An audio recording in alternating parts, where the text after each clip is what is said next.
اعوذ باللہ من الشیطان الرجیم بسم اللہ الرحمن الرحیم۔ سب ویڈیو دیکھنے اور سننے والوں کو السلام علیکم۔ ہمارے چینل کے پیارے ویورز، آج ہم تلاوت کریں گے سورہ رات کی آیت نمبر 17 اور 18، یعنی کہ آیت نمبر 17 اینڈ 18 انشاءاللہ تلاوت کریں گے ترجمہ کے ساتھ اور تفسیر کے ساتھ۔ تو چلیں شروع کرتے ہیں آج کا سبق، لیکن شروع کرنے سے پہلے چینل کو سبسکرائب کریں، بیل نوٹیفیکیشن کو آن کریں تاکہ اگلی ویڈیو آپ کو آسانی سے ملتی رہے، اور ہو سکے تو شیئر بھی کریں۔ جتنا زیادہ شیئر کریں گے اتنا زیادہ ثواب ملے گا آپ لوگوں کو بھی اور مجھے بھی۔ تو چلیں اب شروع کرتے ہیں آج کا سبق۔ اعوذ باللہ من الشیطان الرجیم بسم اللہ الرحمن الرحیم۔ انزلہ اتارا، من السماء آسمان سے، من کے میننگ سے، السماء کے میننگ آسمان، ماءن پانی، مان کے میننگ پانی، فسالت اودیتم بقدرہا، فسالت بہنے لگے، اودیتم نالے، بقدرہا ساتھ اپنی گنجائش کے، اس کے یعنی اس نالوں میں جتنی گنجائش تھی یا جتنے قدر اس میں پانی آ سکتا تھا تو اس کے مطابق وہ بہنے لگا پانی اس میں۔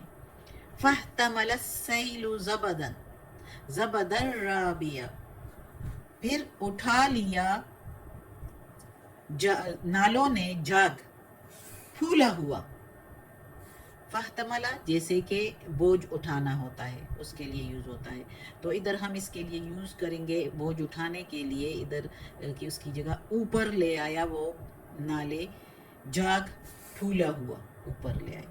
وَمِمَّا يُوقِدُونَ اور اس میں سے جو تپاتے ہیں، علیہ اوپر اس کے، فی النار آگ میں، فی النار ابتغاء آگ میں تلاش کرنے کے لیے، یا ادھر ہم میننگ لیں گے بنانے کے لیے، حلیتن زیور، او یا متاعن سامان، زبدن زبدن مثلہ جاگ اسی طرح اس کا یعنی اس پر بھی جب زیور تپایا جاتا ہے، کوئی میٹل تپایا جاتا ہے، دہکایا جاتا ہے یا پگھلایا جاتا ہے آگ میں زیور بنانے کے لیے یا کوئی اور سامان ہتھیار وغیرہ بنانے کے لیے، تو اس پر بھی جاگ آتا ہے اسی طرح۔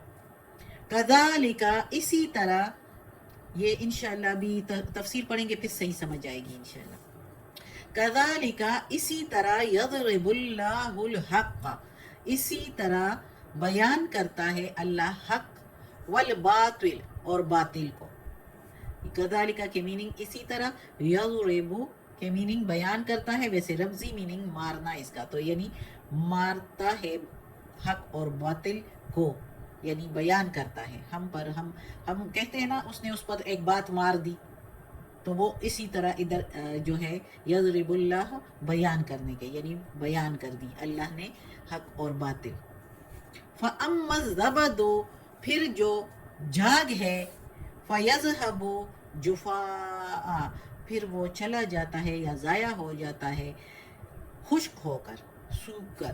وَأَمَّا اور جو ما يَنْفَعُ النَّاسَ اور جو اس میں منافع کی یا فائدے کی چیزیں لوگوں کے لیے، الناس لوگوں کے لیے، فَيَمْكُثُ فِي الْأَرْضِ تو وہ رہ جاتا ہے، باقی رہتا ہے زمین میں۔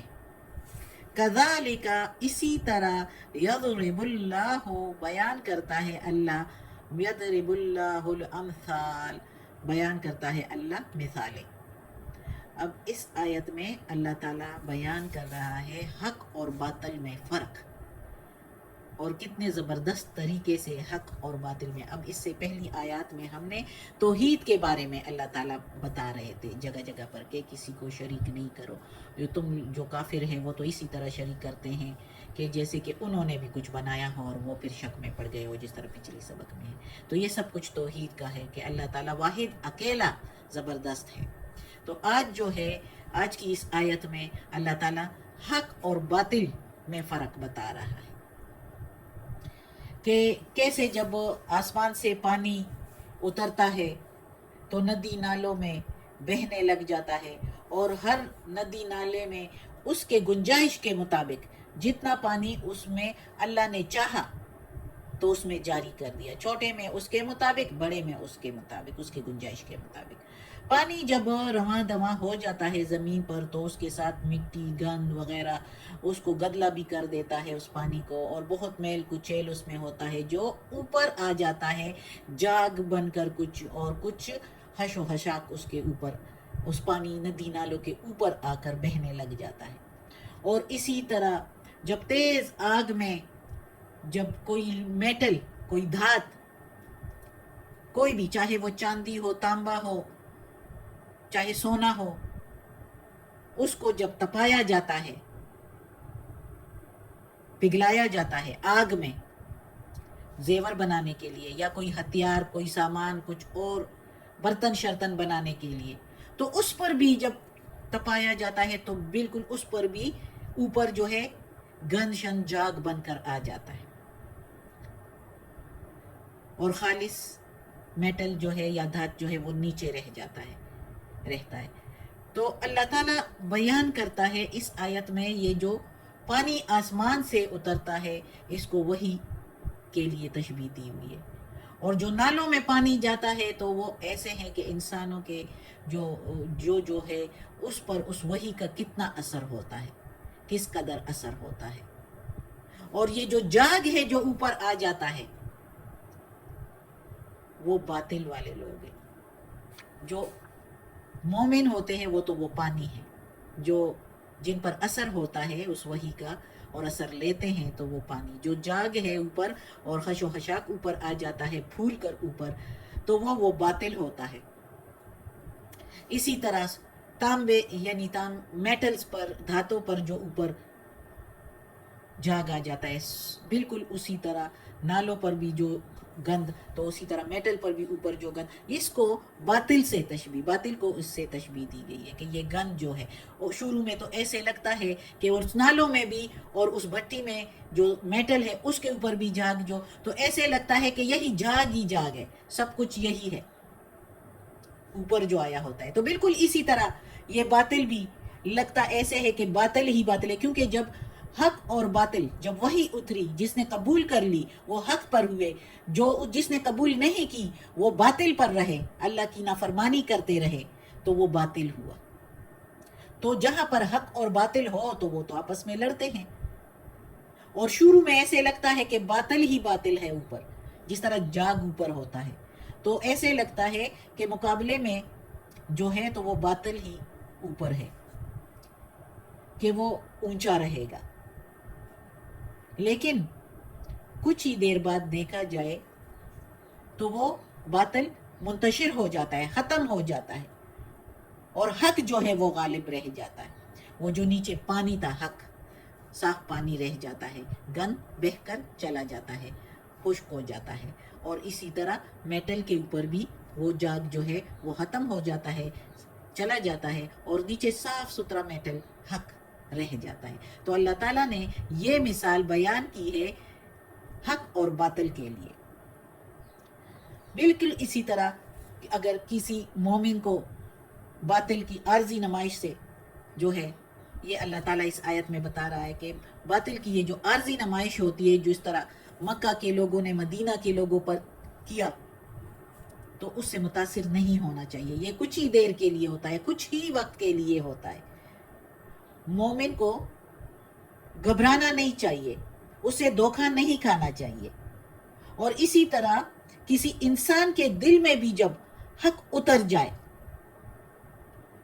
اللہ کے احکامات اتر جائے، اس پر اثر کرے، تو کچھ دیر کے لیے وہم اور وسوسے زور پکڑ لیتے ہیں، انسان کو گھبراہٹ ہوتی ہے کہ میں اس کا کیسے فیس کروں گا، اس کا کیسے فیس کروں گا، لیکن وہ تھوڑی دیر کے لیے ہوتا ہے۔ اللہ جب انسان تھوڑی سی کوشش کرتا ہے تو اللہ بھی ہمت دے دیتا ہے، اور وہ وہم میں اور وہ وسوسے تھوڑی دیر کے لیے ہوتے ہیں، پھر ختم ہو جاتے ہیں، حق جو ہے وہ ثابت اور ٹہر کر رہ جاتا ہے۔ جو بندہ کوشش کرتا ہے اللہ کی رضا کے لیے تو وہی رہ جاتا ہے، حق ہی رہ جاتا ہے۔ تو کوشش کرنی چاہیے انسان کو بھی کہ اس سے گھبرائے نہیں، اس باطل سے، وہ جو دل میں وسوسے، یہ مختلف، دیکھو اب اللہ تعالیٰ نے کس زبردست طریقے سے مثال بیان کی ہے۔ انسان کے لیے کہ سمجھ جاؤ حق اور باطل کو. اور پھر یہ بھی کہا کہ یعنی گھبراؤ نہیں، یہ باطل ختم ہو جاتا ہے، جادو کی طرح ہوتا ہے، چاہے وہ معاشرے میں ہے، چاہے وہ آپ کے دل میں وہم اور وسوسوں کی صورت میں ہے، وہ چلا جاتا ہے، لیکن اس کا تھوڑا سا مقابلہ کرنا پڑتا ہے.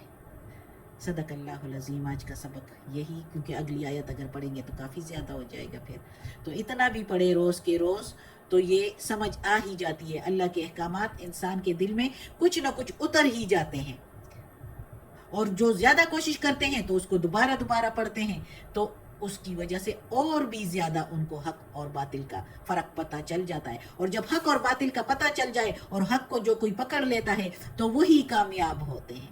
آگے اور بھی پڑھیں گے. اللہ ہمیں توفیق دے کہ ہم حق پر چلیں اور حق کو بیان کریں اور حق کا ساتھ دیں اور باطل سے دور رہیں. آمین. صدق اللہ العظیم. یا اللہ یا پروردگار یا رب العالمین یا مالک یوم الدین یا علی کل شیء قدیر.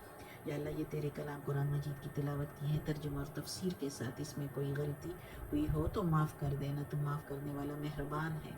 اور یا اللہ اس کے زیر زبر پیش میں بھی کوئی غلطی ہوئی ہو تو معاف کر دینا. اور یا اللہ ہمیں عافیت والے معاملات دے، ہماری بیماریاں، تکالیف، پریشانیاں اور برائیاں ہم سے دور کر دے. یا اللہ ہمیں اپنے نیک اور صالح لوگوں میں شامل کر دے. آمین.